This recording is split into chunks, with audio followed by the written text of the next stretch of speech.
بسم اللہ الرحمن الرحیم۔ السلام علیکم ورحمۃ اللہ وبرکاتہ۔ ناظرین کرام، پیغام ٹی وی کے programme shining stars of Islamic history میں میں ہوں آپ کے ساتھ ڈاکٹر سمیع اللہ زبیری۔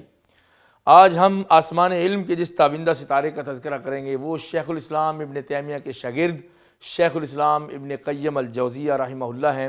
ابن قیم الجوزیہ، ان کے والد قیم تھے، یعنی لائبریرین تھے، الجوزیہ شہر کی لائبریری کی۔ الجوزیہ جگہ ہے جہاں پہ لائبریری ہے، وہاں وہ لائبریرین تھے، قیم تھے جو نظام کو وہاں سنبھالتے ہیں۔ اور یہ ابن قیم ہیں ابو عبداللہ شمس الدین محمد ابن ابی بکر ابن ایوب بن سعد ابن قیم الجوزیہ۔ تو یہ دمشق کے ہیں، امام شیخ الاسلام ابن تیمیہ کے علاقے کے ہیں۔ 17 برس ان کی رفاقت شیخ الاسلام کے ساتھ رہی ہے۔ ان کی سب سے بڑی پہچان شیخ الاسلام ہے، خود بھی شیخ الاسلام ہیں، لیکن یہ تلمیذ خاص ہیں حضرت الامام حافظ مجدد ابن تیمیہ رحمہ اللہ کے، کہ 17 سال ان سے قصب فیض کرتے رہے۔ اور مختصر ترین حالات یہ ہیں کہ یہ علمی خاندان سے ہیں، ان کے بھی اعمام اور اخوال اور والد سب اہل علم میں سے تھے اور بہادر لوگ تھے، اس لیے ان کو ابن القیم، ان کے بہت سے بچوں کو بھی ابن القیم کہا گیا کیونکہ آل القیم مشہور ہو گئے تھے۔ ابن القیم الجوزیہ کے 3 بیٹے تھے، ان میں سے ابو الفرج زین الدین، اور اسی طرح عماد الدین ابو الفدا، اور شرف الدین جمال الدین عبداللہ۔ ان سب نے اپنے والد سے بطور شیخ ان کو مان کر علم حاصل کیا ہے۔ اور ان میں سے جو شرف الدین تھے وہ 33 کی ایج میں 756 میں فوت ہو گئے تھے، جوانی کی عمر میں۔ اور اسی طرح انہوں نے نحو میں مقام حاصل کیا تھا۔ امام ابن قیم رحمہ اللہ کے بیٹے بھی عالم اور ان کے والد بھی عالم۔ امام ابن قیم نے سب سے پہلے ابو بکر ابن ایوب یعنی اپنے والد گرامی سے علم الفرائض سیکھا ہے۔ اب دیکھیں، وہ قیم الجوزیہ بھی تھے، یعنی جوزیہ کی لائبریری کے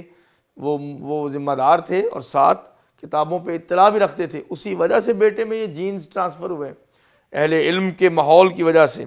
اور اسی طرح کچھ اصول فقہ اور اصول الدین کی چیزیں بھی پڑھی ہیں،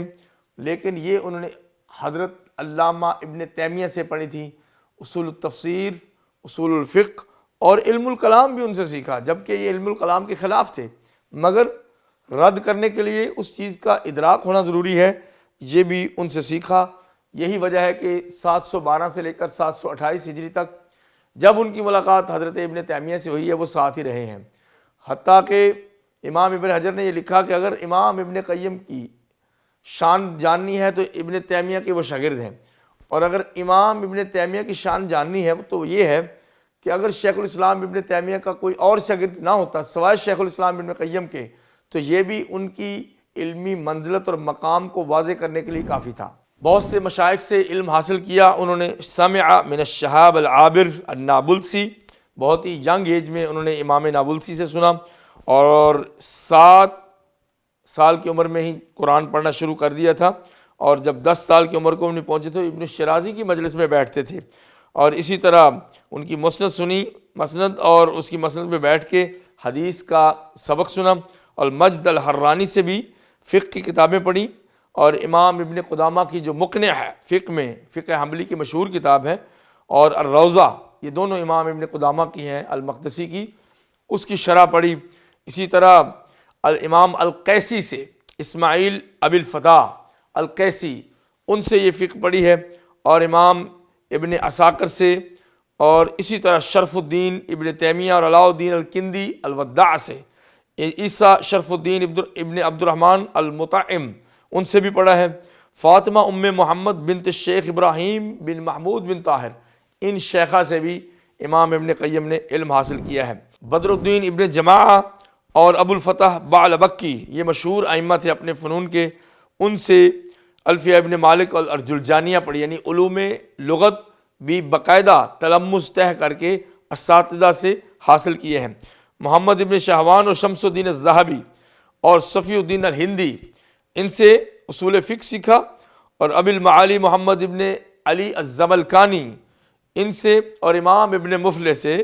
امام ابن قیم نے بہت سے علوم پہ مراجعہ کیا، اور جمال الدین مزی جو امام ابن کثیر کے استاد اور سسر تھے ان سے بھی سیکھا، اور بہت سی چیزوں میں ان کے مجلس میں جم کے بیٹھا کرتے تھے اور کہتے تھے شیخانہ، قال شیخانہ، یہ ہمارے شیخ ہیں۔ اس طرح محمد ابن عثمان الخلیلی اور عز الدین عبدالعزیز ابن جماعہ یہ آپ کے کبار مشائخ میں سے ہیں۔ اس کے بعد جب 10-15 علوم میں راسخ ہو گئے تو مسند تدریس پہ براجمان ہوئے، اور دمشق کے اندر ہی اور اسی طرح المدرسۃ الجوزیہ میں ہی تدریس شروع کر دی، اور سب سے پہلے فقہ کی کتاب پڑھانا شروع کی اور خطابت کی۔ اور کہتے ہیں کہ ایک مسجد بنی تھی ابن خلی خان کے زمانے میں، یہ بادشاہ ہے یعنی والی ہے، تو اس مسجد میں جو پہلا خطیب مقرر کیا گیا وہ امام ابن قیم کو کیا گیا، اور انہوں نے پہلا خطبہ ارشاد فرمایا۔ حضرت امام ابن قیم کو بھی وہی مصیبتیں پہنچی جو شیخ الاسلام ابن تیمیہ کو پہنچی، کیونکہ جب سے ان کا رابطہ شیخ الاسلام سے ہوا یہ جدا نہیں ہوئے، تو مشہور مسائل تھے عقیدے میں الاسماء والصفات، یعنی تعویل نہیں کرنی، تکییف نہیں کرنی، تجسیم نہیں کرنی، تعطیل نہیں کرنی، اور اللہ کی صفات کو ایز اٹ از ثابت کرنا ہے۔ اس پہ شیخ الاسلام کو بھی تنقید کا نشانہ بنایا گیا، ان کو مارا بھی گیا، ان کو قید کیا گیا، اور شیخ الاسلام ابن قیم ان کے شاگرد ان کو بھی پکڑا گیا اور برا بھلا کہا گیا۔ اور دوسرا مسئلہ جس میں دونوں مشائخ کو، شیخین کریمین کو تان کا نشانہ بنایا گیا وہ ہے مسئلہ طلاق ثلاثہ۔ یہ مشہور زمانہ مسئلہ ہے، شیخ الاسلام نے اور ان کے شاگرد ابن القیم رحمہ اللہ نے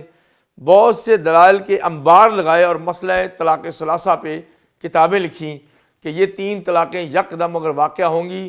تو اس میں راجح چیز یہ ہے کہ وہ ایک واقع ہوگی، اس میں مصلحت ہے، گھروں کی آبادی ہے اور زوجین کے حقوق کی رعایت ہے۔ اس پہ ان کو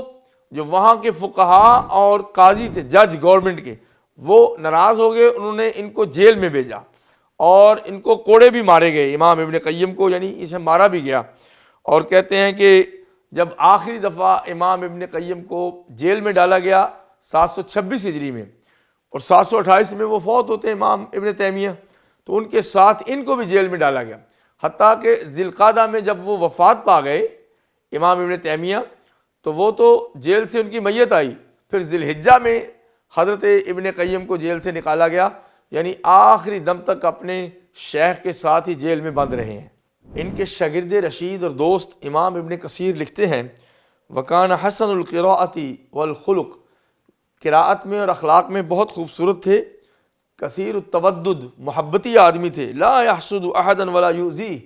کسی سے حسد نہ کرتے نہ ایذا پہنچاتے، ولا یستعیبہ ولا یحقد علی احد، کسی پہ حقد نہ کرتے، دل میں بغض نہ رکھتے اور نہ ہی عیب جوئی کرتے۔ وبالجملہ کان قلیل النظر فی مجموعہ وامورہ واحوالہ، اپنے آپ میں قلیل النظر تھے، یعنی زیادہ گہرائی میں نہیں جاتے تھے معاملات زندگی میں اور چیزوں میں اور شخصیات میں۔ والغالب علیہ الخیر، خیر ان پہ غالب تھی، والاخلاق والفضیلہ، اخلاق اور فضائل۔ اور پھر کہتے ہیں کہ میں کنت من اصحب الناس لہ واحب الناس الیہ، میں سب سے زیادہ حضرت ابن قیم کی صحبت میں رہتا تھا اور سب سے زیادہ ان کو محبوب تھا، امام ابن کثیر کہتے ہیں۔ اور امام ابن رجب کہتے ہیں وقان رحمہ اللہ ذا عبادت و تہجد، بہت لمبی نماز پڑھتے تھے، وطول صلاۃ الی الغایۃ القصویٰ، بہت لمبی نماز، حتیٰ کہ ان کے رکوع و سجود پہ ان کے دوستوں نے عیب جوئی کی کہ بھئی آپ اتنی لمبی نماز پڑھتے ہیں کہ ہم یہ نہیں کر سکتے، آپ ایسا کیوں کرتے ہیں؟ مگر وہ اس سے باز نہیں آئے اور نمازیں لمبی پڑھتے رہے، ہمیشہ ذکر و فکر کرتے، بلکہ ایک دفعہ انہوں نے ذکر کیا کہ میں شیخ الاسلام ابن تیمیہ کے پاس گیا، فجر کے بعد سے لے کر سورج کے زوال کے وقت تک، اس سے پہلے یعنی صبح 6 سے 11:30 تک مصلی پہ بیٹھ کے ذکر کر رہے ہیں، 4 5 6 گھنٹے۔ تو میں نے کہا شیخانہ آپ اتنا ذکر کرتے ہیں، کہا کہ یہ میرا ناشتہ ہے، اگر میں یہ ناشتہ نہ کروں تو میرے اعضاء جواب دے جائیں گے، میں کوئی کام بھی نہیں کر سکتا۔ اپنے زمانے کے لوگوں میں صرف علمی فوقیت ہی نہیں تھی، جیسے آج کل ہم کچھ علمی لوگ ہوتے ہیں تو بہت سے مقالات لکھ لیے، کتابیں چھاپ دیں، کچھ کانفرنسیں اٹینڈ کر لیں تو بڑے علمی بن گئے۔ نہ، یہ تو سطحی چیزیں ہیں، کبھی اونچے جاتی ہیں کبھی نیچے آتی ہیں۔ امام ابن قیم کتابت میں، تصنیف میں، تالیف اور خطابت و تدریس میں نمبر 1 تھے، اسی طرح اللہ کی عبادت میں بھی نمبر 1 تھے، کبھی تہجد نہیں چھوڑی۔ اور ان کے رکوع و سجود کی جو حالت ہے وہ اس طرح بیان کی جاتی ہے کہ جیسے ام المومنین عائشہ رضی اللہ عنہ فرماتی ہے کہ نبی پاک کے رکوع و سجود کی نہ پوچھو، تم وہ برداشت نہیں کر سکتے، اتنے لمبے رکوع اور اتنے لمبے سجدے تھے، اتنی عبادت کے لیے بھی وقت نکالتے تھے، اور رحمہ اللہ کبھی بھی اپنے اس طریقے سے ہٹتے نہیں تھے۔ اور شروع سے ان کو کتابوں کی محبت تھی، عشق تھا کتابوں سے، اور علم کی محبت ان کی گھٹی میں ڈالی گئی تھی، اس لیے وہ کتابیں جمع کرتے کہ جتنی کتابیں انہوں نے اس زمانے میں جمع کی، مال لگا کر اور اساتذہ سے لے کر، ان کے علاوہ کسی دوست کے پاس اتنی کتابیں نہیں تھیں۔ کہتے ہیں امام ابن رجب الحنبلی کہتے ہیں وَكَانَ شَدِيدُ الْمَحَبَّةِ لِلْعِلْمِ، اور امام ابن حجر کہتے ہیں کہ کتابوں کے شوق میں ڈوبے ہوئے تھے۔ یہی وجہ ہے کہ امام ابن قیم نے اپنی وفات کے بعد جتنا بڑا مکتبہ چھوڑا ہے، لائبریری چھوڑی ہے، وہ کسی شخص کے پاس دمشق میں اتنی بڑی لائبریری نہیں تھی۔ انہی کتابوں سے ان کا تذکرہ ہوتا ہے، انہی کتابوں کے اندر ہی ان کی زندگی ختم ہوئی ہے۔ اس لیے ان کے تلامذہ بھی کتابوں سے محبت کرنے والے تھے، جیسے ان کے تلمیذوں میں، شاگردوں میں سب سے پہلے ان کے بیٹوں کا نام آتا ہے، برہان الدین ابراہیم اور شرف الدین اور اس طرح جمال الدین، اور یہ تینوں۔ پھر حافظ ابن رجب الحنبلی کتنے بڑے امام ہیں حنابلہ میں سے، وہی امام شیخ ابن قیم کے شاگرد ہیں،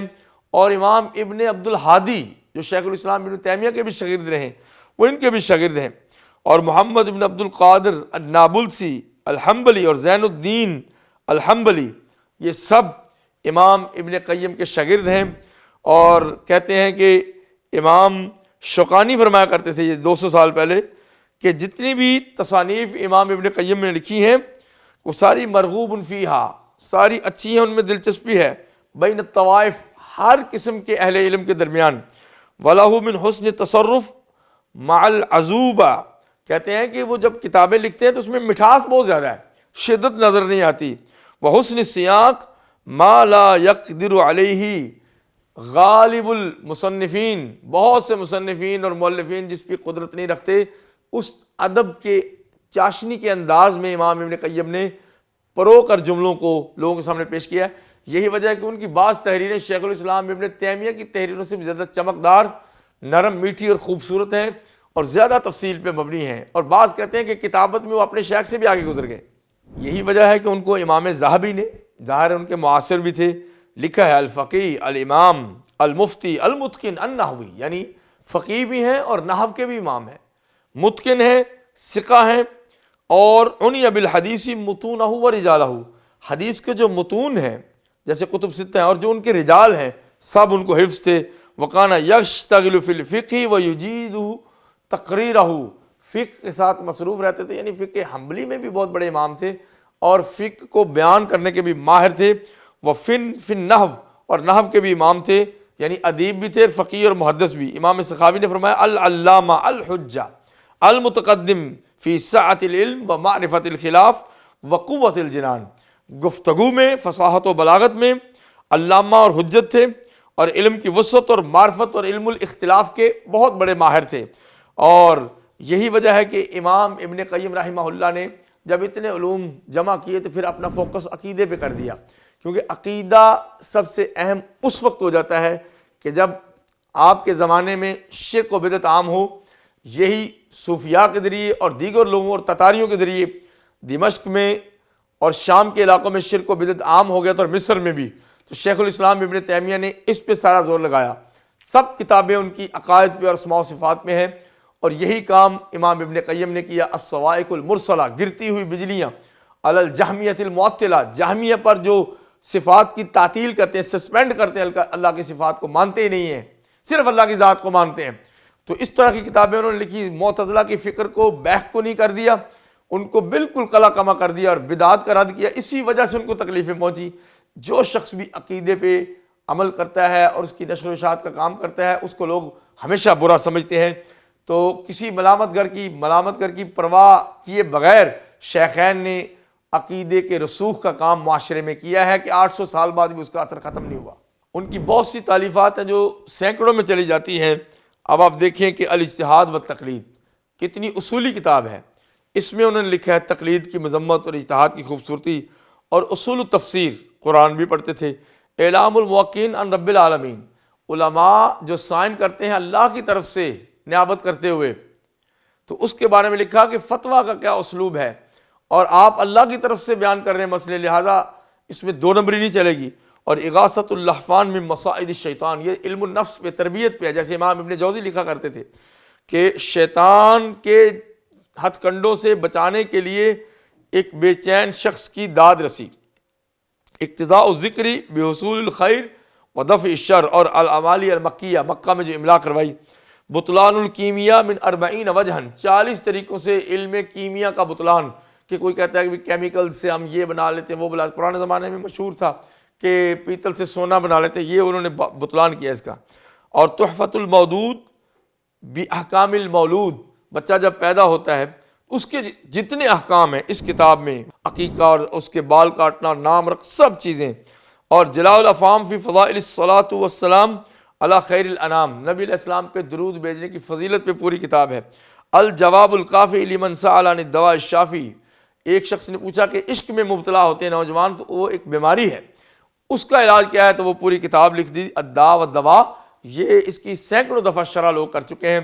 پڑھنے کے لائق کتاب ہے۔ رسالہ الی بعض اخوانہ، اپنے بھائیوں کی طرف خط۔ روضۃ المحبین، الروح والنفس، علم الروح پہ جو کتاب ہے، انسائکلوپیڈیا، سب سے پہلا روح پر امام ابن قیم کا ہے، یعنی اس قدر عظیم علوم ان کے پاس تھے۔ زاد المعاد فی ہدی خیر العباد، یہ سیرت پہ کتاب ہے، سفر میں زبانی لکھی تھی۔ اور شرح الاسماء الحسنی، شفاء العلیل، اور الصراط المستقیم فی احکام اہل الجحیم، اور طب نبوی، طب نبوی میں سب سے مشہور کتاب امام ابن قیم کی ہے، طریق الہجرتین، اور الطرق الحکمیہ فی السیاست الشرعیہ، جیسے امام ابن تیمیہ نے السیاست الشرعیہ لکھی، ان کی بھی کتاب موجود ہے۔ عدت الصابرین، اور اسی طرح فضل العلم و اہلہ، اہل علم کی فضیلت،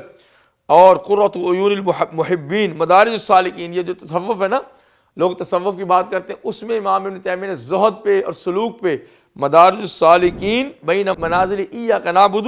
و ایاک نستعین، یہ کتاب لکھی ہے۔ اور ان کی مشہور کتاب مفتاح دار السعادہ، ولایت العلم والارادہ، اور المنار المنیر فی الصحیح والضعیف، یہ دیکھیں حدیث میں کتاب ہے۔ الوابل الصیب من الکلم الطیب، یہ شرح ہے کلمات طیبہ کی اور ذکر الہی کی۔ المختصر یہ کہ شیخ الاسلام ابن قیم نے وفا کرتے ہوئے آخری دم تک اپنے شیخ الاسلام ابن تیمیہ کا ساتھ دیا، اور جیل سے نکلنے کی کوئی کوشش نہیں کی۔ کہا کہ ایسی جیل اس